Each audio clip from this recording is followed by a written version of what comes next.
Hi there, welcome to this episode of West Coast Supercars and Classics. Today we are privileged to be taking a test ride in the Tesla Model 3, which is the much awaited new affordable model of Teslas. If you've watched my previous episode, you saw some of the interior. Today is the day to take it for a little ride and see how it does. So let's check it out, see how it is. We are here in the Tesla Model 3 with James Locke from the EV Club of Victoria.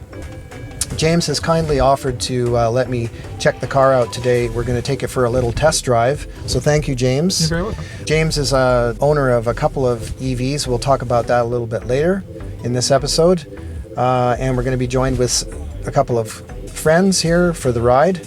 But hope you enjoy this little experience in taking the Model 3 for a ride. And I think we are the only one in Canada basically at this point. So Yes. Very special day today.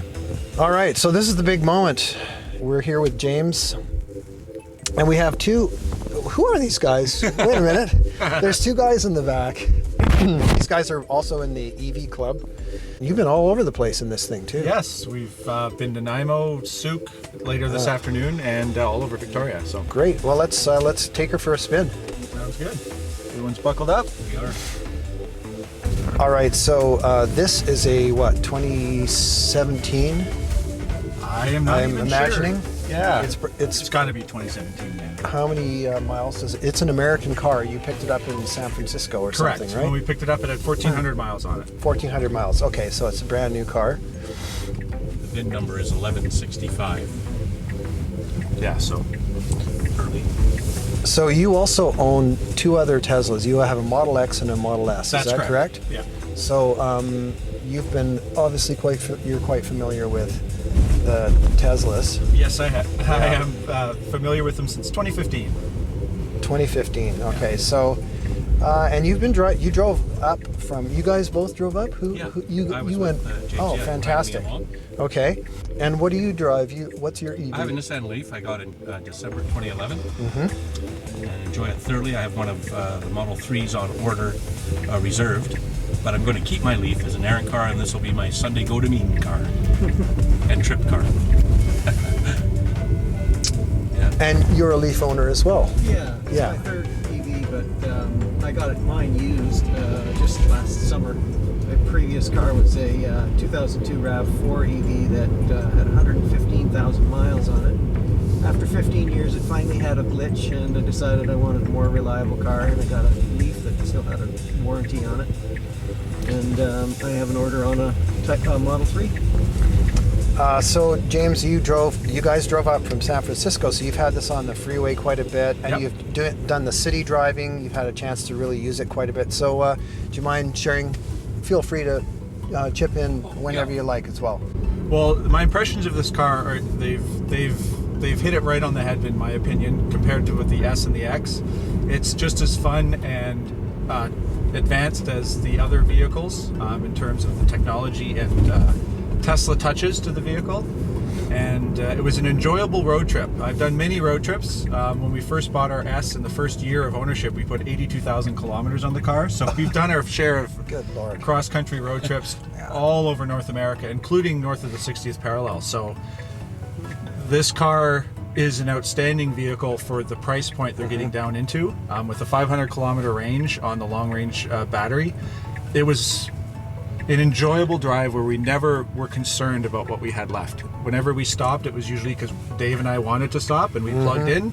By the time we went and got a drink and used the washroom, the car was more than ready to go, and we kept on going. A lot of people want to know not just about this model, but they want to know what it's like to travel on road trips. That's a huge, I guess, range anxiety issue for non-owners, I mean non-EV drivers. So where are you able to recharge a car like this? So basically, Tesla vehicles can charge at three different types. They're called level 1, level 2, and level 3. But the big one for road trips are the level 3 Tesla Superchargers, which are located all across United States. And by the end of this year, they're going to have them across Canada on Highway 1, pretty much coast to coast. So those Superchargers, on an average on a road trip, will At about 70% of range in about 20 to 30 minutes, but on average, on my personal experience, you're looking about 10 to 20 minutes for enough charge to make your next supercharger. I would simply add, from a range point of view, having a Leaf from 2011, an earlier one, I use it for city driving only. I have a gas car backup. This car will, however, eliminate all that, because with the range it's got, you completely forget about that range anxiety. It seems to dissolve.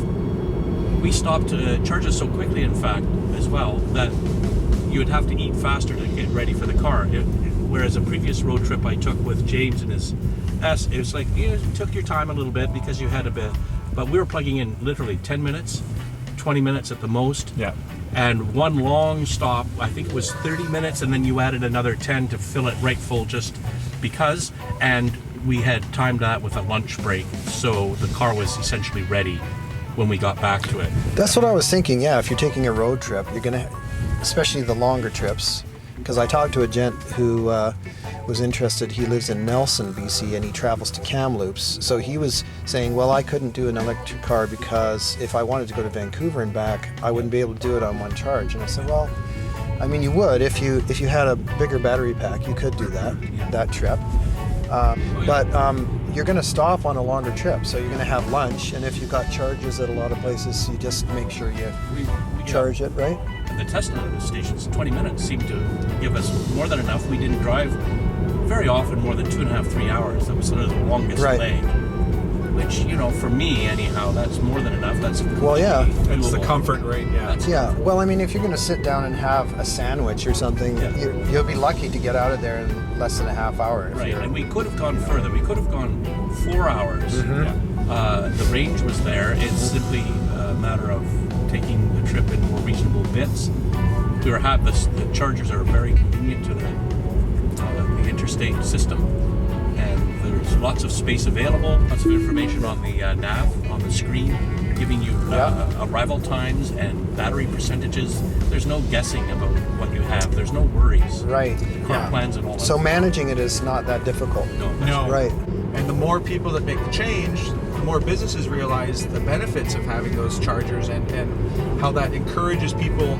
You've got a captive audience for, depending on the level of charger, for 30 minutes to 90 minutes that are in your shop, buying stuff, eating, drinking, purchasing something. So it's a whole new way of thinking about that transportation. This car with its battery capabilities and efficiencies, we were traveling, don't forget, in cool weather, around 8-9 degrees Celsius, as low as 5. We were traveling on the interstate in hills, the mountainous terrain at points. We were driving with the climate control on 100% of the time, and very comfortable, set at 21-22 degrees Celsius, and we were driving at cruising average at 75 miles per hour. At times 80. One leg speed limit permits. Yeah. Speed limit was 75, and we were set the cruise at 80, and I did that for an hour and 20 minutes, 80 miles an hour, and that did not for a minute affect our sense of having enough fuel in the battery. That's very impressive. We just went on the freeway for a little spell, which was nice. I did notice road noise or tire noise, but I think that's pretty much par for the course with vehicles that don't have gas engines, because you don't have the sound of the engine to mask anything. And one of the important things on road trips, you just have your favorite songs playing, sure. and that just disappears into background noise. How does it compare with your other Tesla models for road noise? Really good, and once again, that could probably be changed if you change out the tires and pick a more efficient tire and less road noise tire. But the equivalent. Like you said, I mean, because you have a quiet vehicle, you're going to notice some different sounds that you're not used to. Yeah, for sure. Let's talk about this screen a little bit, because I'm going to just focus in with my handheld camera here. Of course. There you are. So you got this big screen. It's a landscape style screen, as I mentioned in my last video, rather than on your other models where it's up the other way. Yeah, portrait. Right, portrait size. So some people have mentioned that they don't like not having an instrument binocle in front of them, but you've been driving this thing now for quite a while, so tell us what you think about the screen configuration. To be honest, I was initially concerned with that, and one of the reasons I wanted to drive the vehicle was just to see what it was like. And it was very quick to adapt my scan to look here for the speed versus through the steering wheel and the speed. So it was very easy to adapt. And as you can see, it's a very nice big speed, and it changes the contrast for night driving. And in fact, at night, it was actually really nice to have no light in this field of vision in front of me. So it was just off to the side with less white and distraction for that light in front of your face. So right, so that works for you. What about this part of the screen here I'm pointing to? Which can you just explain what that is for everybody? So basically, this is the autopilot. I guess you could call it display. And as we're driving here, so the lines on the side there are showing what autopilot sees with the lines on the road, and then the vehicles in front. And as you can see, the radar is able to see through the car in front of us to lock onto this vehicle. I see that, yeah. And now the car is automatically braking for that vehicle. So that comes in handy when you're on highway speeds. It will, yeah, and the autopilot. Oh, wait a minute! is You fully didn't just engaged. use the brake pedal.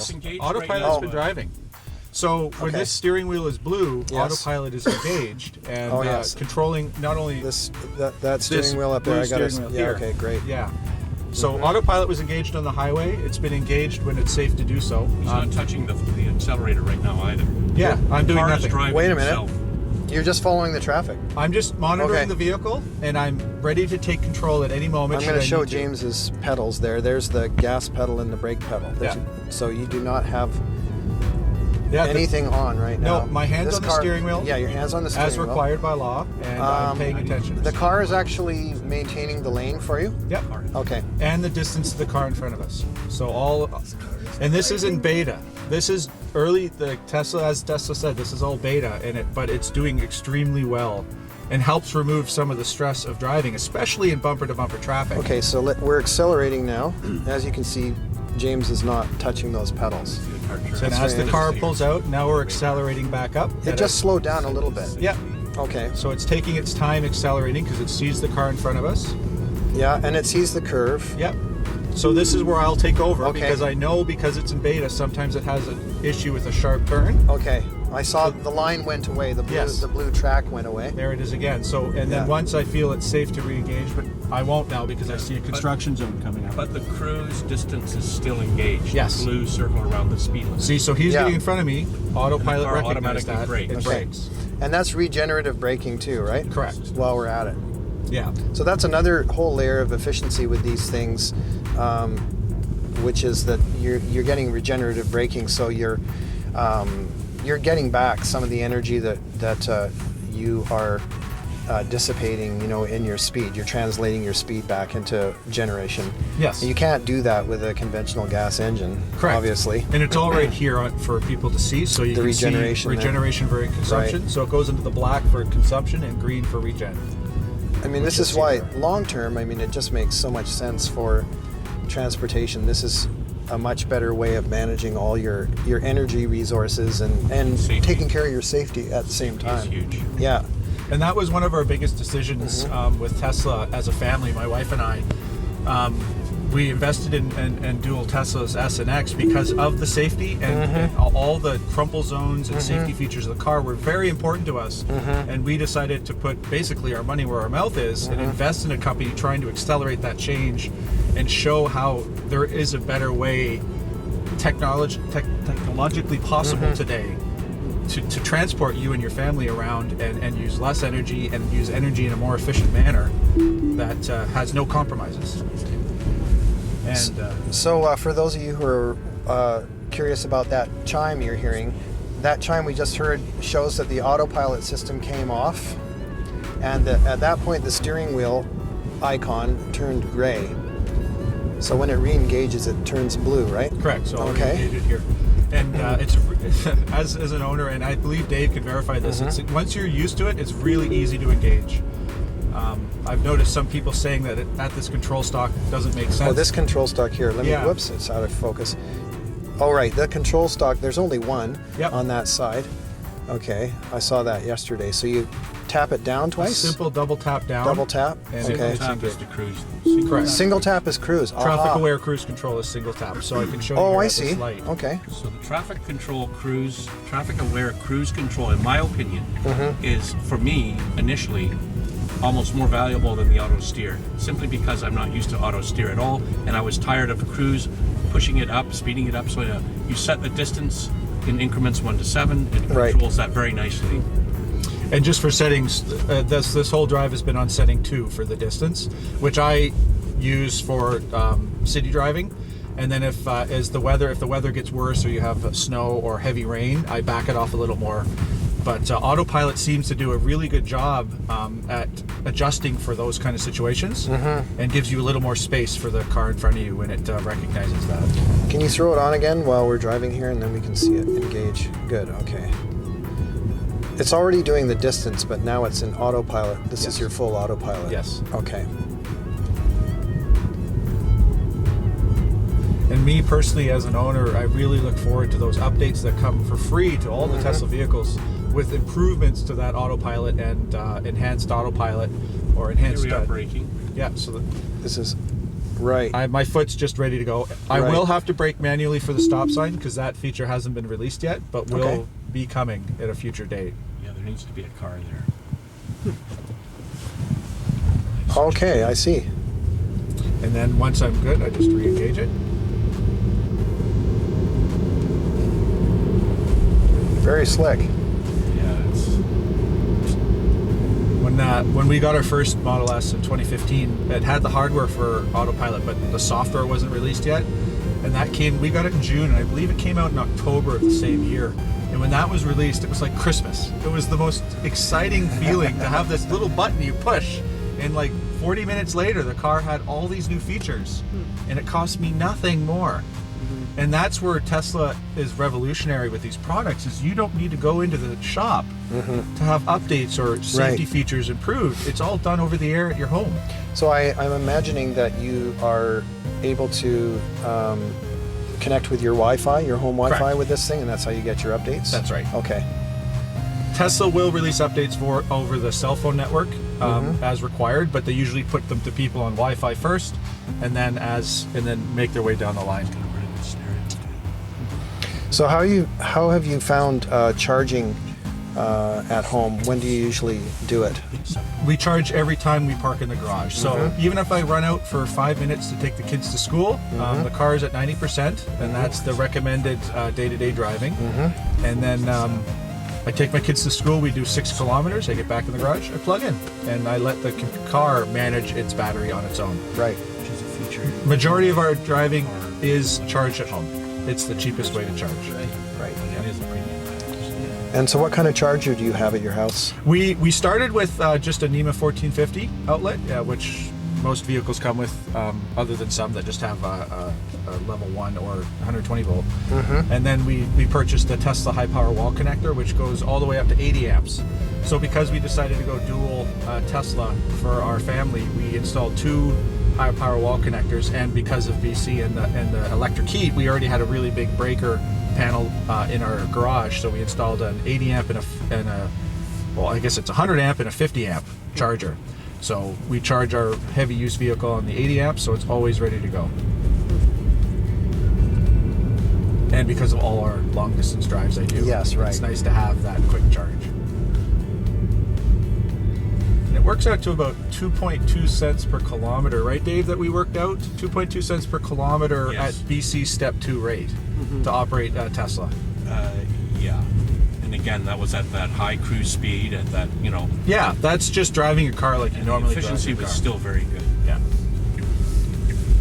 I think you'll find that most people who drive electric vehicles will discover that their energy bill for driving on electricity is about 1/5 of what they used to spend on Yeah. gasoline. Oh, Amazing. easy. Amazing. Fifth Your or hydro- less. Yeah, your Yeah. hydro bill will go up, but if you're driving a vehicle of the same size and type, you stop paying for gasoline and you pay 1/5 as much or less for electricity. Well, that's such a good point, because if you guys are high mileage drivers, Yeah. long range drivers, at first you would think it would be counterintuitive to have an electric vehicle, but actually it isn't. No. it's far, far cheaper. Yes. So you're able to afford a much more expensive electric vehicle when you factor in how much you're not spending on gasoline. Yes. And So you can either put it in the maintenance tank as well, I or in the suppose, driveway. right? Cost Exactly. of ownership is an Cost of important ownership. calculation. Yeah. And that's what a lot of people forget is all they look at is that initial purchase price. Yeah. Right. But that's no longer a factor because over time it's saving you money, and the more you drive and the longer you keep your car and drive it, it's Yeah. paying you back Yeah.